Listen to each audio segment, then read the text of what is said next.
would be mild, and for everyone, they would survive the winter. But if it fell on a Saturday, that was dreadful and foreshadowed a hard winter and a late spring. Also, if it was a white Christmas, and think of that song, I'm Dreaming of a White Christmas, that was a sign that you would have a green Easter, meaning the harsh cold of winter would be gone and the new green roots of plants and all would be coming forth, and before you knew it, there would be food that could be harvested after the long dead winter. And so here, from that time of pagan beliefs, was this is an image that Catherine painted, and I am calling her Morana, which was a pagan name for a goddess of, and let me check my notes, the goddess of death and winter nights to Slavic people. And if you think about, like even Greek mythology, I think it was Hecate who had that same title. It was this belief that Yule was a time with a portal between the world of the living and the world of the dead.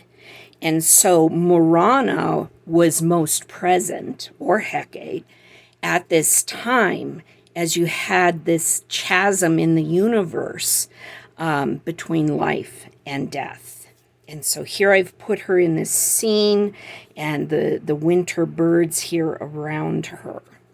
Now when we flip it up on this side, here we have Chislabog, who was the goddess of time and winter months. And I've used this wonderful image and she reminds me of sort of a moon lady. Like if you look at her head covering, she's almost like a crescent moon there. But Chislabog was the goddess of time and lunar months, which were important to cultures who did not have grocery stores, who harvested everything. And like I said, if it was going to be a green spring at Easter, that meant you could get your crops planted and that food would be growing and you wouldn't starve.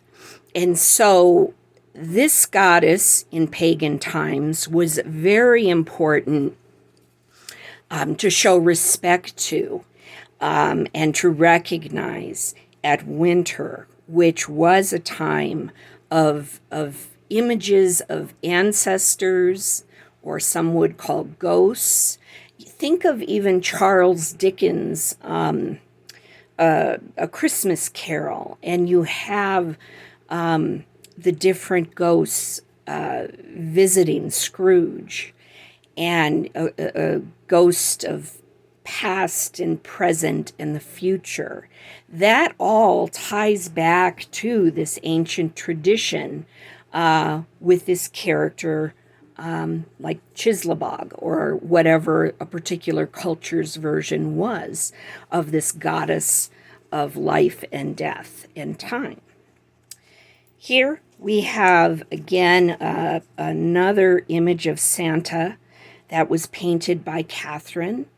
And I'm going to be stopping this first part of the video now. Here's that dastardly little mouse again.